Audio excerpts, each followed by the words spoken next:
Queridos, a paz do Senhor, sintam-se abraçados, sintam-se beijados. Mais um domingo aqui juntos, né? Porém separados, né? Mas continuo com muita saudade de vocês das aulas presenciais. Amém? A gente está estudando o livro de Marcos. Hoje é o último episódio, o último capítulo do livro de Marcos. Então nós vamos estudar agora o capítulo 16 do livro de Marcos. E vamos nos apegar principalmente aos versículos 9 ao 13, ok? A palavra de Deus diz assim: havendo ele ressuscitado de manhã cedo, no primeiro dia da semana, apareceu primeiro a Maria Madalena, da qual expelira 7 demônios. E partindo ela, foi anunciá-lo àqueles que, tendo sido companheiros de Jesus, se achavam tristes e choravam. Claro que eles estavam tristes e choravam, né? A esperança deles, tá? Eu queria que você guardasse essa palavra aí nessa aula de hoje, esperança. A esperança deles, né, de libertação, tal, tinha morrido. Eles colocaram toda a esperança em Jesus e Jesus tinha morrido. Então eles estavam tristes e choravam. E esses, quando ouviram que Maria Madalena disse que ele vivia, né, eles não acreditaram. Depois disso, manifestou-se em outra forma a 2 deles, que estavam a caminho para o campo. E indo eles, o anunciaram aos demais. Mas a estes 2 também eles não acreditaram. Né? A gente sabe que eles estavam se referindo principalmente aos apóstolos aqui. Por quê? Porque no versículo 14 ele diz assim: finalmente apareceu Jesus aos 11. Que 11? Aos 11 apóstolos. Eram 12, mas Judas o traiu, se suicidou e ficaram 11. Ok? Vamos fazer aqui um breve retrospectozinho das últimas escolas bíblicas dominicais. No versículo, em alguns capítulos anteriores, a gente falou sobre a morte, né? E a gente explicou que a morte é a separação de qualquer corpo. Morte natural é a separação do nosso corpo carnal, e morte espiritual, separação do nosso corpo espiritual, que é a igreja, ou seja, quando nós negamos Jesus como Senhor e Salvador, quando nós apostatamos da fé, tá? Isso aqui é um resumozinho bem simplificado, você vai ter que voltar a assistir essa aula passada, ok? No capítulo 14 nós falamos de aliança, né? Lembrando que as alianças são sempre ofertadas por Deus. Quando eu digo ofertadas, sempre iniciadas por Deus. É a iniciativa de Deus. O homem, com o seu pecado, né? Nós, com o nosso pecado, nós não temos nada a oferecer para Deus. Então é Deus que sempre nas alianças, né, ele procurou o homem. Tá? Sempre é Deus que procura se revelar ao homem e restabelecer a santidade do homem. Né? Sempre Deus. Tá? Nunca a gente. Ok? Isso aí também é uma coisa importante que a gente precisa entender. No capítulo 15, o pastor Veloso, com muita propriedade, ele parece até que tinha combinado comigo, mas ele não combinou, mas há muita propriedade, ele falou justamente de um assunto crucial, que foi o julgamento injusto de Jesus. Isso porque ali na cruz, a pessoa que ia ser oferecida, né, o sacrifício de Jesus tinha que ser feito, né? O sacrifício na cruz tinha que ser feito por alguém sem defeito, sem pecado e sem erro. Então, jamais aquele julgamento de Jesus, se fosse de forma honesta, Jesus teria sido julgado, né, de uma forma honesta, porque Jesus, ele não errou, tá? Não pecou e nunca fez nada de errado. Então, assim, muita propriedade, o que o pastor Veloso falou, né? Ali estava o justo, né? O sacrifício dizia que precisava ser uma pessoa justa. Depois você dá uma lida ali em 2 Coríntios, capítulo 5, versículo 21, tá? Porque como o nosso tempo é curto, mas esse é a escola dominical, eu suponho que você esteja com sua Bíblia aberta. Então, quando eu citar os versículos, você pode dar uma pausa no vídeo, vai lá, abre, lê e retorna ao vídeo de novo para que você entenda melhor, ou anota e depois você vai vendo os versículos. Mas lá no capítulo, em 2 Coríntios, capítulo 5, versículo 21, ele vai falar alguma coisa a esse respeito, tá certo? E ali, quando Jesus foi crucificado e morreu também, isso é tratado no capítulo 15, a aliança já estava, eu vou chamar assim de à disposição do homem, tá? Quando Jesus morreu, eu vou falar de uma forma bem simplificada, tá, gente? Para depois não... o que acontece? Quando Jesus morreu ali na cruz, Deus disse assim: pronto, está aqui a minha nova aliança, né? Lembrando, na ceia, a gente até falou da ceia, né? Esse aqui é a nova aliança, né? Meu sangue que é dado por vós. Então, ali foi concretizado. Deus ofereceu a Jesus e estava ali a aliança, né? Ela foi ali concretizada. Se você ler Colossenses capítulo 1, versículo 20, você vai ver que ali foi obra só de Deus, né? Onde diz assim, né? Que Deus reconciliou consigo mesmo todas as coisas através da morte de Jesus, né? Ou seja, Deus reconciliou consigo mesmo. Foi obra de Deus. Então, está ali para que todos aqueles que entendam e aceitem o sacrifício de Jesus como propiciação pelos nossos pecados, né? A gente pode até futuramente dar uma aula só sobre isso, mas que aceitar Jesus como propiciação pelos nossos pecados, né? A expiação ali feita pelo nosso Senhor Jesus Cristo, aqueles ali vão ter vida eterna, ok? No capítulo 16, Jesus vai ressuscitar. Só que os apóstolos, eles não acreditaram na ressurreição do Senhor.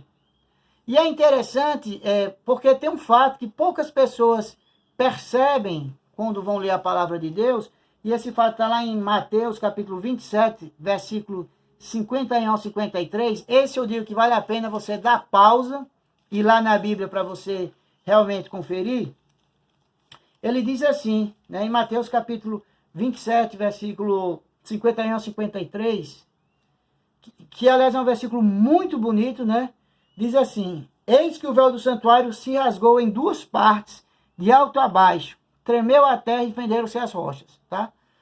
Isso foi quando, versículo 50 diz assim: e Jesus clamando outra vez com grande voz entregou o seu espírito. Então Jesus morreu naquele momento. Foi o que aconteceu, eis que o véu do templo se rasgou de alto a baixo, tá?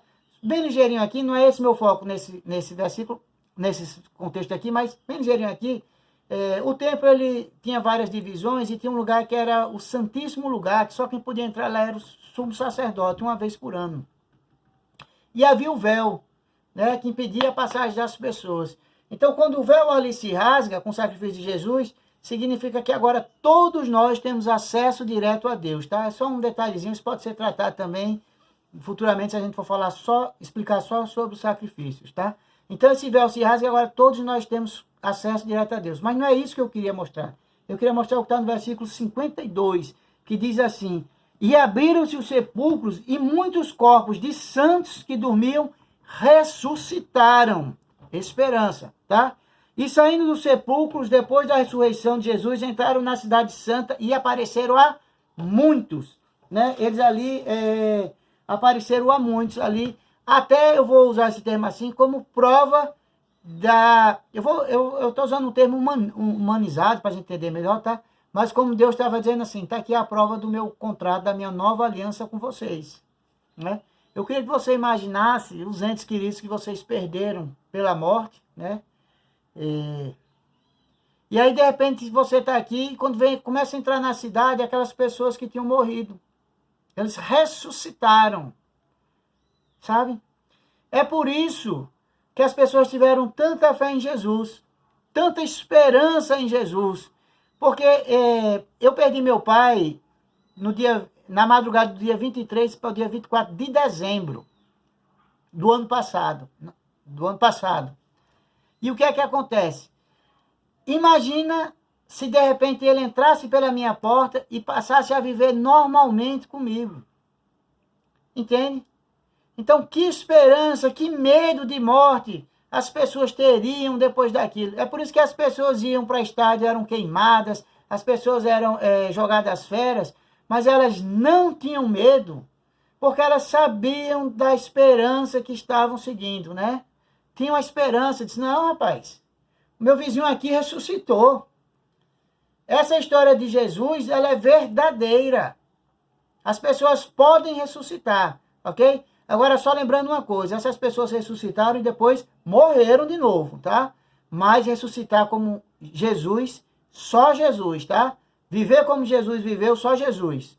Ressuscitar como Jesus ressuscitou, só Jesus também, ok? Isso é importante porque a ressurreição ela tem que ser entendida como...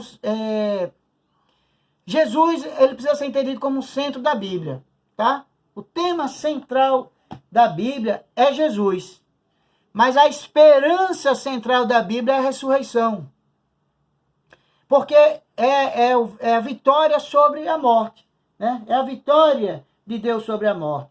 Então, o tema central da Bíblia, digamos assim, é Cristo. As profecias apontam para Cristo, né? E o Novo Testamento também ele fala sobre Cristo. Tudo é Cristo. Tudo vai apontar para Cristo. Mas a esperança, quando diz vida e vida eterna, é a ressurreição. Não é 1 Coríntios, capítulo 15, versículo 19, ele diz assim, uma coisa interessante, né? Ele diz assim, se a nossa esperança são só para as coisas aqui do mundo, nós somos os mais miseráveis dos homens. 1 Coríntios, capítulo 15, versículo 19. Depois você confira aí, tá? Esse negócio de quem sabe, embora seja gravado, mas esse negócio de falar assim, quem sabe faz ao vivo é meio complicado, mas 1 Coríntios 15, capítulo 19. Não, capítulo 15, versículo 19. Não é? Então, o que é que Paulo está dizendo? Às vezes a gente quer colocar nossa esperança muito nas coisas da terra. Mas, queridos, eu vou dizer aqui uma verdade que é até dura, né? E eu digo isso porque, assim, quando a gente perde os outros, a família dos outros, quando perde, a gente sofre junto com eles, mas não é a mesma coisa que quando nós temos as nossas perdas, né? E o que eu vou dizer aqui pode parecer um pouco duro, mas por mais que a gente peça para Deus, por mais que a gente ore, um dia todos vamos morrer. Claro, a menos que Jesus volte. Mas um dia todos vamos morrer. Então, a nossa grande esperança, né, o nosso regozijo, o nosso gozo, é a vitória que Jesus teve sobre a morte, é a ressurreição. Essa tem que ser a nossa esperança. Então, por que é que eu tenho fé? Né? Porque eu tenho fé em Jesus, por quê? Para me reconciliar com Deus e eu vou ressuscitar. Né? Jesus, quando vier buscar a igreja, todos nós vamos ressuscitar. E vamos encontrar lá os nossos entes queridos no céu. Amém? Claro que dentro das condições que nós defendemos aqui de salvação. Tá? E então isso é muito importante, por quê? Porque a gente precisa entender que nós temos que ter esperança em algo muito maior do que isso. Olha, os apóstolos, aqui esse texto que a gente lê, eles estavam trancados dentro de casa, tristes e chorando. Chorando. Depois esses homens, eles morreram sem se preocupar com nada. Estevão, por exemplo, quando você vai ver a história de Estevão, tá? Estevão não era apóstolo, fica bem claro, mas quando você vai ver a história de Estevão em Atos dos Apóstolos, ele é apedrejado ali, mas ele não está nem preocupado. Por quê? Porque nosso Jesus ressuscitou. Entende? E nós vamos ressuscitar também. Essa tem que ser a nossa esperança. A gente não precisa ficar angustiado, né? Nós não somos suicidas, isso aí não. De maneira nenhuma. Mas a gente não precisa ficar angustiado com algumas coisas, porque a nossa grande esperança é que nós vamos ressuscitar. Ok? Tanto é que uma coisa que é muito interessante é que hoje a gente comenta muito a teologia de Paulo. Os livros de Paulo, hoje são os grandes debates da teologia, mas de um período que a gente chama da teologia de patrístico, que foi assim que Jesus morreu, então os primeiros pais da igreja, os livros mais lidos e mais debatidos não eram os de Paulo, como é hoje. Os livros mais lidos e mais debatidos eram os de João, sabe? E uma coisa que é interessante é que quando a gente vai ver a questão da teologia, a gente vai ver que a teologia ela pode ser estudada de várias maneiras, por exemplo, a teologia natural, né? A teologia exegética, a teologia sistemática, a teologia prática, e existe a teologia histórica, que ela vai estudar, digamos assim, as doutrinas que foram surgindo no decorrer da história da igreja. E nesse período patrístico, assim que Jesus morreu, digamos assim, é o primeiro período da teologia, existia dois grandes debates teológicos, né? Primeiro, era provar que Jesus era homem. Então, enquanto hoje nós estamos tentando provar, as pessoas precisam de provas, questionam isso, né? Isso eu nem questiono, e um cristão sadio não é para questionar. Mas enquanto hoje é questionado a divindade de Jesus, na época de Jesus, assim que ele morreu e ressuscitou, o que se questionava não era a divindade de Jesus, mas questionava-se a humanidade de Jesus. Não é interessante? Porque as pessoas não acreditavam que ele era humano. E existia ali várias teorias, entre elas uma chamada docetismo, que a gente também a gente pode tratar isso futuramente, só desse assunto, né? As teorias a respeito de quem Jesus era, ou como realmente é a natureza de Jesus, a gente pode deixar para outra vez. Mas existem algumas teorias que diziam que Jesus ele não era um ser humano de verdade. Que ele não tinha 100% a natureza humana. E ele era como se fosse assim um fantasma, sabe? Tanto é que João combate tanto isso que se você for ler lá em 1 João capítulo 1, versículo 1 ou 2 ali, 1, 2, 3, vai dizer assim, né? Que os nossos olhos viram, nossos ouvidos ouviram, né? E nossas mãos apalparam. Jesus está dizendo, não, ele é homem. Ele foi homem, ele foi um ser humano, né? Se a gente também pegar João também, o Evangelho de João, agora o Evangelho, nós vamos ver que ele diz assim, né? No início era... ele vai dizer assim, que o verbo se fez carne, né? No início era Deus, o verbo estava com Deus, né? Eu vou pegar aqui, que a gente vai ler o versículo bem direitinho para evitar erro, e vai dizer assim, no princípio era o verbo, e o verbo estava com Deus, e o verbo era Deus, né? Ele estava no princípio com Deus. E aí, em determinado momento, ele vai dizer assim, e o verbo se fez carne e habitou entre nós. Olha que coisa bonita, né? Não é bonito isso aí? Porque o que é que ele está dizendo, o que é que está dizendo isso, né? Lá no versículo 14, tá? 1 João, versículo 14. E o verbo se fez carne e habitou entre nós, cheio de graça e verdade, vimos a sua glória como a do unigênito do Pai, né? O que é que ele está dizendo com isso? João está dizendo, não, realmente Jesus veio em carne. Jesus realmente, ele morreu por nós, tá? Então esse era o primeiro grande debate. E o segundo grande debate era em torno de Deus como doador da vida. Ainda em Evangelho de João, capítulo 1, no versículo 14, diz assim, e a vida estava nele, e a vida era a luz dos homens, tá? Então existia esse debate, e é muito importante que a gente entenda isso, que Jesus, ele realmente morreu por nós, tá? Num processo que geralmente a teologia, mas isso não é um termozinho que é interessante, é kenosis, tá? Mas num processo de esvaziamento. Ou seja, Jesus, ele abriu mão de tudo, mas de tudo mesmo que você possa imaginar que ele tinha, por mim e por você. Se você der uma pausazinha aí e for lá em Filipenses capítulo 2, versículo 5 a 8, você vai ver que está dizendo assim, né? Tende em vós, 5 a 8, tá? Tende em vós o mesmo sentimento que houve também em Cristo Jesus. Pois ele, subsistindo em forma de Deus, não julgou como usurpador ser igual a Deus, mas antes a si mesmo se esvaziou. Esse termo é kenosis, tá? Se esvaziou, assumindo a forma de servo, tornando-se em semelhança de homem e reconhecido em figura humana. A si mesmo se humilhou, tornando-se obediente até a morte, e morte de cruz. Tá? Eu li, na verdade, até o versículo 8, tá? Filipenses, capítulo 2, versículos 5 a 8. Então, o que é que esse capítulo está dizendo? Jesus era Deus. E ele se esvazia da glória de Deus para se tornar homem. O que foi que ele fez? Ele abriu mão de ser Deus. Eu vou usar esse termo, tá? Só lembrando, ele tinha 100% a natureza divina e 100% a natureza humana. Ele não era metade Deus, metade homem, não. Jesus era totalmente Deus e totalmente homem, tá? É o único ser que a gente chama de teantrópico.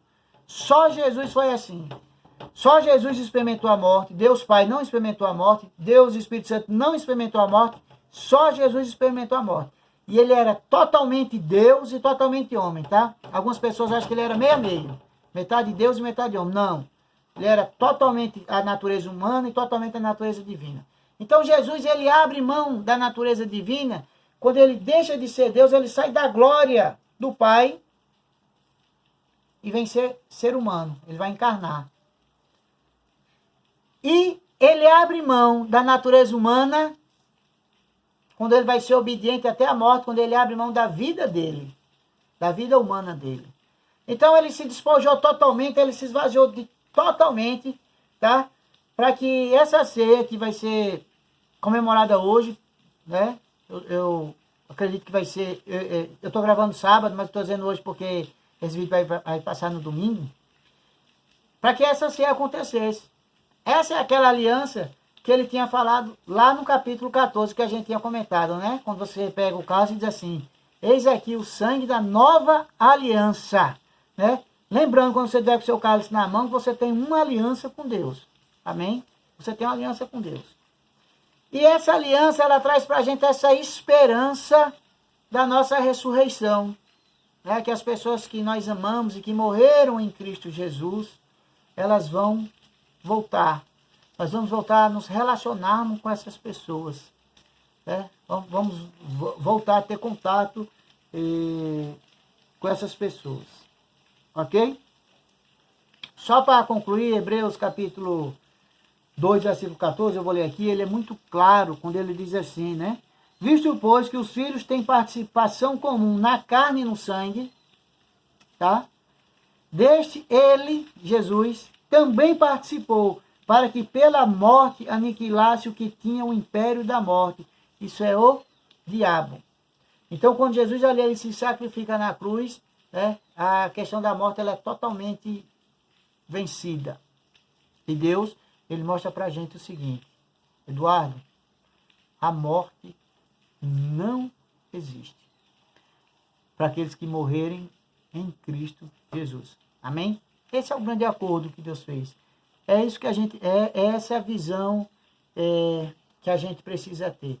Esse resuminho que eu fiz no começo dessa aula, ela é, na verdade, um resumo do que é o Evangelho e do que deve levar a gente a acreditar em Jesus. Tá? A morte não é o fim. Deus propôs uma aliança para a gente. A aliança é que, através da cruz, ou seja, do sacrifício de Jesus, o justo, que morreu por nós, ele não precisava ter feito isso, mas Jesus também, como Deus, né, ele toma essa atitude por nós. Então não há nada que a gente possa fazer para salvação. Quando eu digo nada, a gente tem que crer em Jesus como Senhor e Salvador, mas eu estou dizendo o seguinte: não há obra que a gente possa fazer para salvação, o termo é esse. Não existe obra nenhuma, porque a obra foi feita por Deus na cruz. Deus fez a gente santo. A nossa obra foi pecar. Nossa obra foi da carne, do pecado.